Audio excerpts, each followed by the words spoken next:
香港西营盘高街，凌晨1点47分，阿杰把货车倒进 B2 层 C 区的时候，整个地下车库安静得像一个棺材。日光灯管坏了大半，只剩下尽头那一盏还在工作，发出持续的微弱的滋滋声，像是有什么东西在头顶上呼吸。他住西贡，平时不走这条路，但今晚的订单地址写的是高街44号。一个做批发的老客户说是有一批急货要凌晨3点前送到西营盘。阿杰开了4年货车，西环这一带跑过不下100趟，却从没注意过高街44号是栋什么建筑。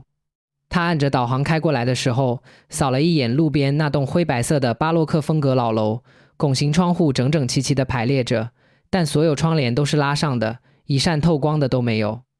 车停下来的瞬间，他有一种奇怪的感觉，像是有什么东西在暗处看着他。他熄了火，拉起手刹，车门推开一条缝，车外的空气涌进来。那是一种很难形容的气味，潮湿的混凝土混着某种铁锈一般的气息，还有一丝淡淡的说不清的腥甜，像是有人在很久以前把一块生肉遗忘在了这层楼的某个角落里，腐烂之后又被水泥封住了。阿杰下了车，绕过车头往后走， C 区靠里的位置空着，地上画着白色的框线，编号已经几乎磨平了，但他走近了还能辨认44。他把货车倒了进去。下了车，他拿手电筒照了一下车位前方的墙壁，看到一张泛黄的纸条，边缘卷曲发脆，用透明胶带贴着，上面的字歪歪扭扭的，用一种很老的黑色墨水笔写着：私家车位，停者必死。阿杰盯着那行字看了几秒钟，笑了一声，香港人爱搞这些。他伸手把纸条撕了下来，揉成一团扔进了旁边的垃圾桶。下鬼咩，他低声说了一句，锁了车门，上楼送货去了。货送到了，客户在4楼，一个戴眼镜的中年男人验货签字，全程没多说一句话。阿杰收好单子下楼的时候，注意到大楼的走廊尽头有一扇锁着的门，门上贴着杂物房的纸条，但门缝下面透出一线光，昏黄的微微摇晃的光。他没有多想，转身走向楼梯。到1楼大堂的时候，值夜班的保安叫住了他。保安是个60多岁的老人，瘦瘦的，穿着一件洗得发白的制服，用一种复杂的眼神看着他。你把车停 B2 了？保安问。对啊，44号。保安的脸色变了，他盯着阿杰看了几秒钟，然后低下头，从抽屉里拿出一个红色的护身符，隔着柜台推了过来。拿着。阿杰愣住了。什么意思？你停车的时候有没有看到什么东西？一张纸条而已，我撕掉了。保安的眼睛睁大了一瞬，然后他快速地闭上眼，摇了摇头，像是想赶走什么念头。他没有再说话，把护身符塞进阿杰手里，转身走进了身后的值班室，把门关上了。阿杰站在大堂里，手里攥着那个护身符，觉得自己像是在一个自己没看懂剧本的戏里当了主角。他把护身符揣进口袋，推门走出了大楼，外面是西营盘的深夜街道，路灯昏黄，偶尔有一辆出租车驶过，一切都很正常。他走到地下车库入口，准备下去开车的时候，不知道为什么步子忽然慢了下来。他站在入口处，望着那条向下延伸的坡道。日光灯管的光线在坡道的尽头坏掉了， B2 层的入口处黑洞洞的，像一个竖起来的井口。阿杰没有下去，连他自己也不知道为什么，他的脚像是定在了地面上。他站在入口处，感觉到有什么东西不对，空气不对，气味不对，安静的也不对。他低头看了一眼手机，想给女朋友发条消息，发现手机没信号了，一格都没有。他往上走了2步，信号回来了，满格。他再往下走1步，又没了。他站在坡道中间，被一种说不上来的恐惧攫住了。明天再来拿车，他对自己说。他转身走回了街上，拦了一辆出租车回了西贡。第2天早上，阿杰的女朋友打电话报警了，阿杰没有回家。监控显示他凌晨2点离开了高街大楼，打车回了西贡的住处，进了电梯之后就再也没有出来过。准确的说，电梯的监控拍到了他进电梯的画面，但电梯门关上之后再打开，里面空了。电梯在4楼停过一次，门开的时候走廊里没有人，门关上，下到1楼，门再开，里面依然没有人。他就这样在电梯里凭空消失了。警方查看了那栋楼所有出口的监控，没有任何他离开的画面。他的货车还在高阶地下车库里，44号车位，引擎熄火，车门紧锁。保安用备用钥匙打开车门之后，最先冲出来的是一股浓烈的血腥味。驾驶座上全是血，但法医没有在车上找到任何人体组织样本，也没有任何能匹配血液 DNA 的物质。那些血在几个小时后像是蒸发了一样，座椅恢复成了干净的灰色织物，仿佛从来没有被浸湿过。阿杰的朋友阿志是他生前最后联系过的人。凌晨3点12分，阿杰给他发了一条语音消息，阿志当时睡着了，第二天早上才看到。语音消息时长47秒，阿志点开听了前面3秒，就把手机摔在了地上。他对警方说他没听完。前面3秒的内容是阿杰用一种极其平静的声音说：阿志，我问你一个问题，你知不知道一个人死了以后要多久才知道自己死了？然后是一阵很长很长的沉默。阿志说他在那沉默里听到了别的声音，一个很轻的像是什么东西在唱歌的声音，女人在唱歌。警方提取了阿杰手机里的那条语音消息，但技术人员播放的时候只听到了长达47秒的静电噪音。技术人员说那可能是录音时受到了电磁干扰，但阿志坚持说他听到了声音。我听到了，他说，脸色白得像一张纸。我不能告诉你们我听到了什么，但我听到了。没有人在追问。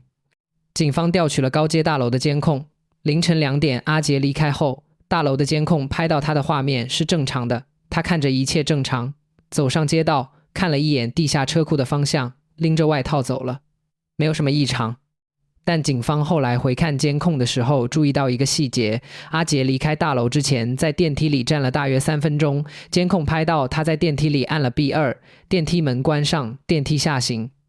但大概过了40秒之后，电梯门在 G 层打开了，他又站在里面，他的表情变了，他站在电梯里，没有按任何按钮，就那么站着，呆呆地看着电梯门的方向。他的嘴巴在动，像是在跟什么人说话，但是监控没有收音。然后他伸手按了 G 层，电梯门关上，到了1楼。他走出来的时候，手里多了一样东西，保安认出那是他给阿杰的红色护身符。阿杰出来的时候，那个护身符已经不在他口袋里了，他把它握在手里，攥得紧紧的，指节发白。没有人知道他在地下2层的那40秒里经历了什么。半个月后，阿志不敢再开货车了，他辞了职，整天待在家里，窗帘拉得严严实实的。他把自己关在房间里，不敢睡觉，因为他一闭眼就能听到那段语音里的声音。他最终崩溃了，去了湾仔的一家心理诊所。心理医生姓方，40多岁，处理过不少创伤后应激障碍的病例。阿志坐在诊室里，双手交叉握在膝盖上，花了大概20分钟才开口。我听到了一个女人的声音，她说，方医生等他继续说，他在唱歌。阿志说，但是我听不懂，不是粤语，不是国语，也不是英文，像是一种很旧的调子。什么样的调子？阿志沉默了很久，像哭。他说，像有人一边哭一边唱，但声音很平静，平静得让人害怕。方医生在病历上记了几笔，他问阿志有没有睡好，建议他做一些放松训练。阿志点了点头，但眼神始终没有聚焦在任何地方。他临走的时候，在诊室门口站住了，没有回头，背对着方医生说了一句话：方医生，你相不相信有些房子是活的？方医生没有回答。阿志走了。那天晚上，方医生回到家，倒了一杯红酒，坐在沙发上，打开手机，搜索了阿杰出事的那栋大楼。他打字的时候起初心不在焉，但当他看到搜索结果的时候，红酒差点从杯子里洒出来。西营盘高街、旧精神病院、日军刑场、麻风病医院，他的姑婆在60年代曾经是那里的病人。方医生放下酒杯，盯着屏幕上那张灰色巴洛克老楼的图片看了很久。姑婆在他很小的时候就去世了，他只记得姑婆偶尔会坐在窗边哼一首歌，一首没有人听得懂的调子。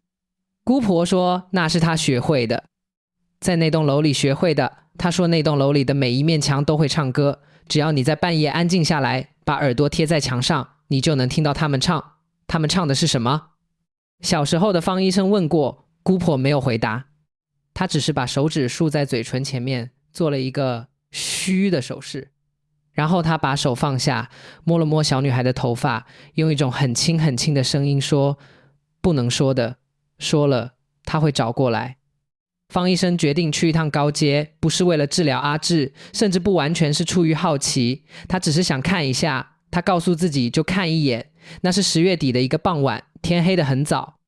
他开车到西营盘的时候接近7点了，路灯已经亮了起来，高街大楼在暮色中显得异常沉静，外墙的白色在逐渐暗淡的天光中透出一种灰败的质感。大门紧锁，但侧门开着，有一个保安坐在入口处看手机。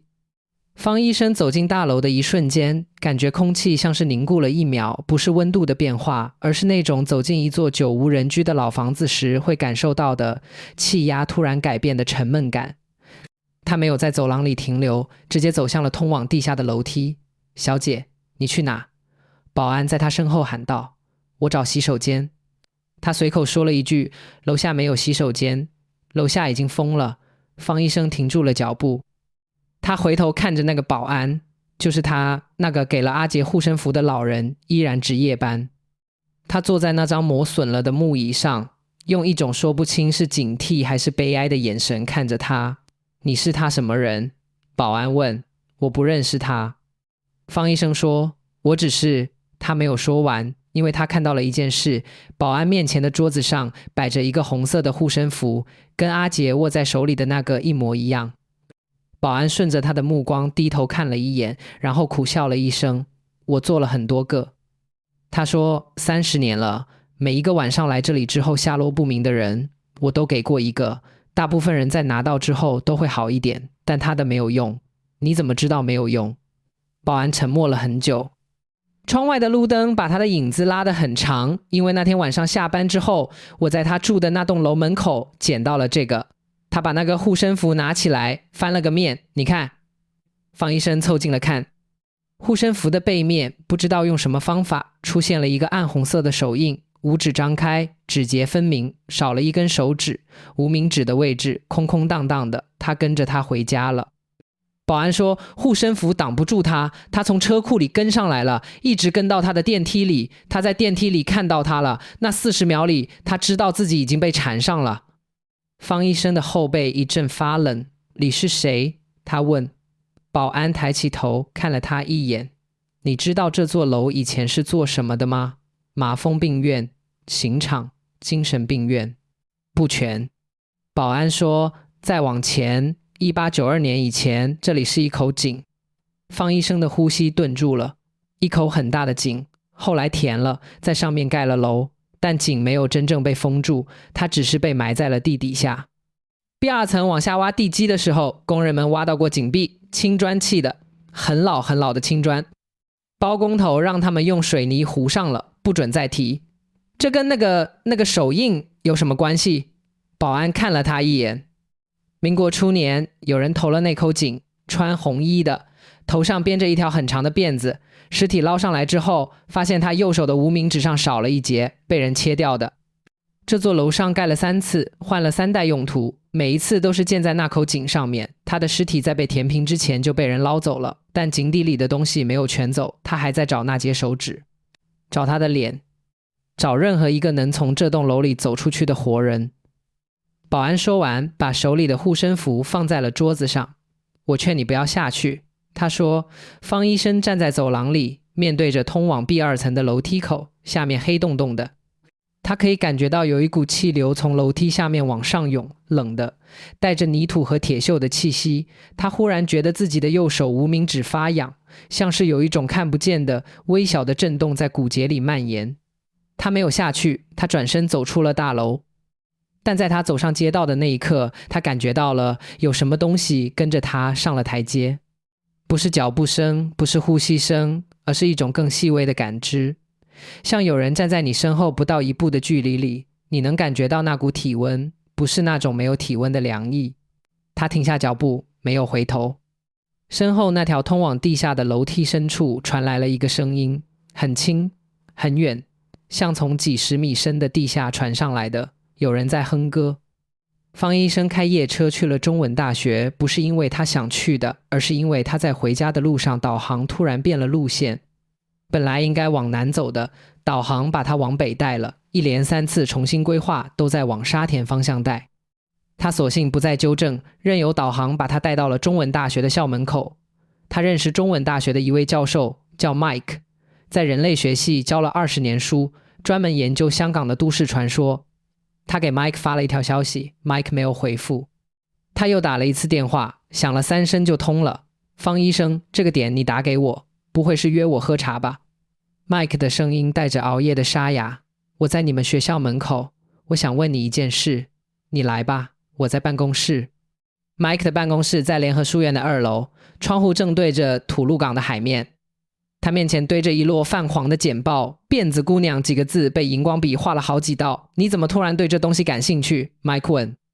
方医生把阿杰的事说了一遍。他说完之后， Mike 靠在椅背上沉默了很久。44号车位的事我听说过。 Mike 说90年代就有人在网上发过帖子，后来删了，但你说的护身符上的手印缺无名指的，那是第一次听到。你知道缺无名指是什么意思？ Mike 没有直接回答。他从抽屉里拿出一个旧档案袋，解开缠绕的线绳，从里面抽出一张照片。